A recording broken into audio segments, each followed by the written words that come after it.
اس آیت کی روشنی میں دنیا کو یہ تسلیم کرنا پڑے گا کہ کچھ نہ کچھ ہوا تھا جس کے نتیجے میں چاند کو لوگوں نے دو نیم ہوتے ہوئے دیکھا تھا. سمجھ گئے؟ جی جزاک اللہ.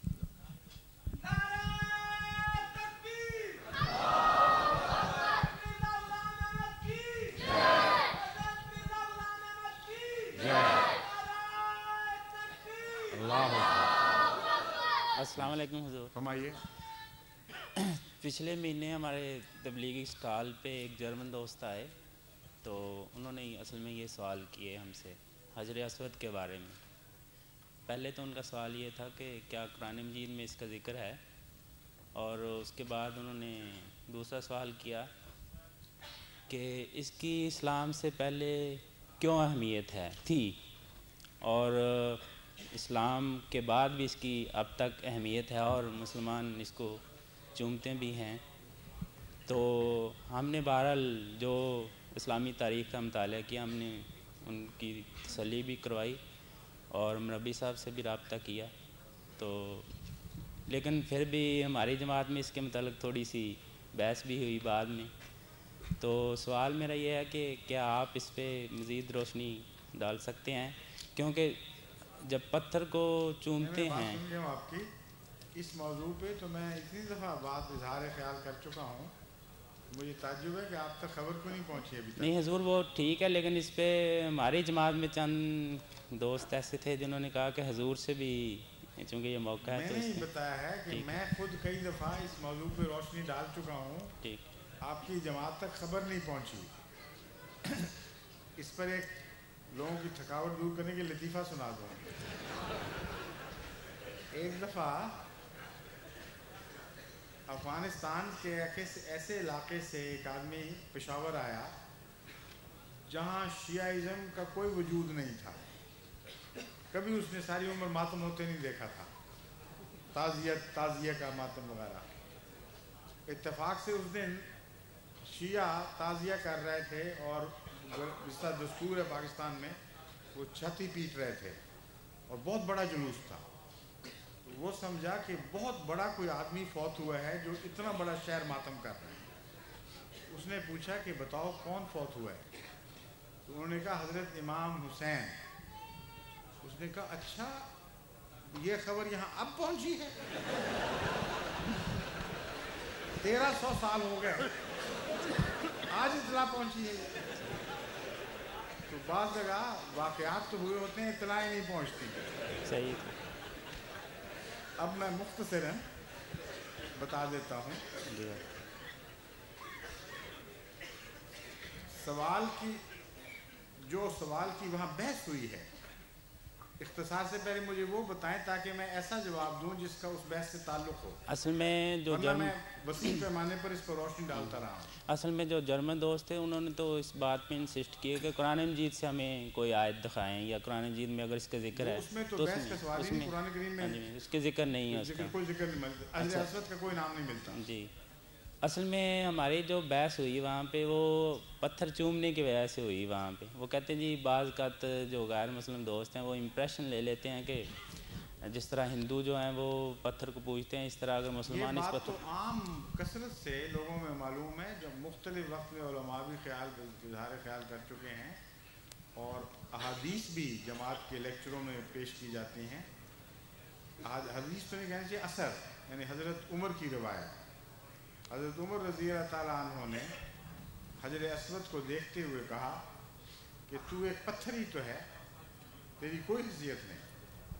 عمر کبھی تجھے پیار نہ کرتا اگر حضرت محمد رسول اللہ صلی اللہ علیہ وسلم کو اس نے پیار کرتے ہوئے نہ دیکھا ہوتا. حضور یہ بات تو ہوئی وہاں پہ ہے.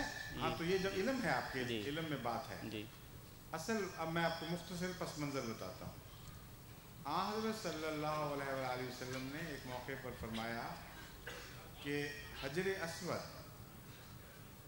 وہ پتھر ہے جو ان پتھروں میں سے ہے، یعنی جو خانہ کعبہ کی تعمیر کے وقت آسمان سے اتارے گئے تھے. ٹھیک. اور پہلے اس کا رنگ سفید تھا، جب زمین کی فضا میں داخل ہوا تو زمین کی گناہوں کی وجہ سے اس کا رنگ کالا ہو گیا. اس میں بہت گہری حکمت کی ایک بات بیان فرمائی گئی، ایک سے زیادہ حکمت کی باتیں بیان فرمائی گئی۔ پہلی بات تو یہ معلوم ہوتی ہے کہ خانہ کعبہ کی پہلی تعمیر جب بھی ہوئی ہے، جس خدا کے بندے نے کیا، حضرت آدم تھے یا جو بھی تھا، اس وقت خدا تعالیٰ نے آسمان سے تعلق قائم کرنے، ظاہری تعلق قائم کرنے کے لیے وہاں میٹیورز کی بارش برسائی ہوگی، اور بہت دفعہ ایسا ہوا ہے کہ زمین میں داخل ہونے والے ٹکڑے، پتھر وغیرہ کے ٹکڑے، وہ پوری طرح نہیں جلتے بلکہ کچھ نہ کچھ زمین پہ گر بھی جاتے ہیں، اور اگر وہ سفید رنگ کے بھی ہوں جب فضا میں داخل ہوں تو فرکشن کی وجہ سے جل کر، تبھی شعلہ نظر آتا ہے ان کا، وہ کالے ہو جاتے ہیں، سلیٹی سا رنگ پڑ جاتا ہے۔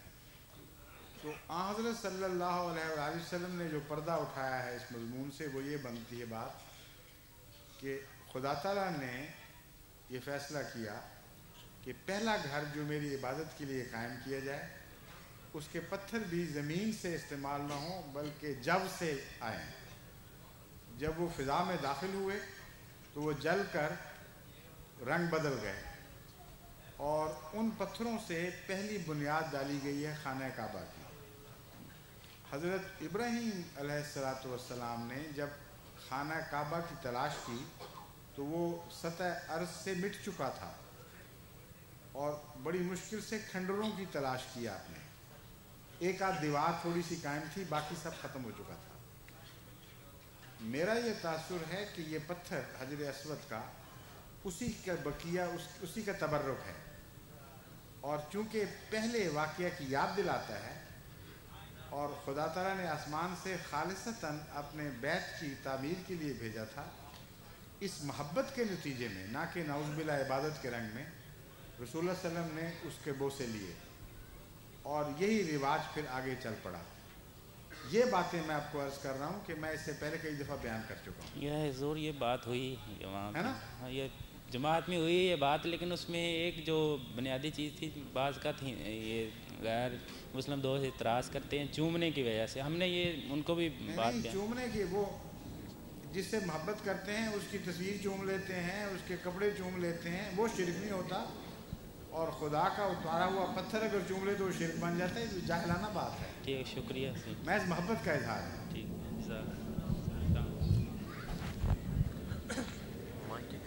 السلام علیکم ورحمۃ اللہ۔ وعلیکم السلام ورحمۃ اللہ۔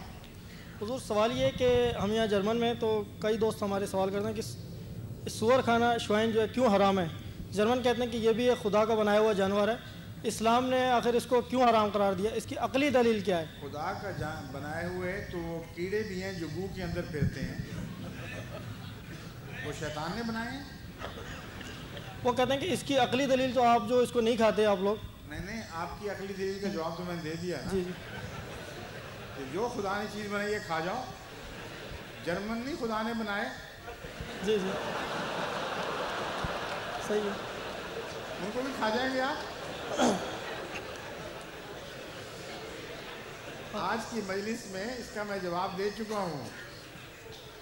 یہاں جو گفتگو ہوئی تھی، آج صبح بچوں کی مجلس میں بھی جواب دیا تھا، اور بعد میں دوسری بڑی مجلس میں بھی جواب دے چکا ہوں، اس لیے وقت تھوڑا ہے، اس کو دہرانے کی ضرورت نہیں، آپ کیسٹ لے کے سن لینا۔ ٹھیک، سمجھ گئے؟ اس کا جرمن زبان میں ترجمہ بھی ہو چکا ہے۔ جزاک اللہ۔ السلام علیکم وعلیکم السلام ورحمۃ اللہ۔ میرے پیارے حضور آقا، آپ نے ابھی پہلے میرے بھائی کے سوال کا ایک ایسا جواب دیا تھا کہ آپ کا سوال جو ہے وہ سال بھر میں پورا نہیں ہوا جب کہ بچہ 9 ماہ میں پیدا ہو جاتا ہے۔ اسی سلسلہ میں میں نے ایک کتاب پڑھی تھی جس سے میرے علم میں بات نہیں ہے، اس لیے میں سوال کیا ہوا تھا جس سے؟ کہ حضرت امام حسین جو ہیں وہ اپنے بڑے بھائی حضرت امام حسن علیہ السلام سے 6 ماہ اور 10 دن بعد پیدا ہوئے تھے، ان کی پیدائش کے بعد۔ کیونکہ آپ کو یا اکثر بھائیوں کو بھی میرے کو جو ہے ان کو معلوم ہوگا کہ جب بیوی کے پہلا بچہ پیدا ہو جاتا ہے تو اس کی عدت 40 دن تو کم از کم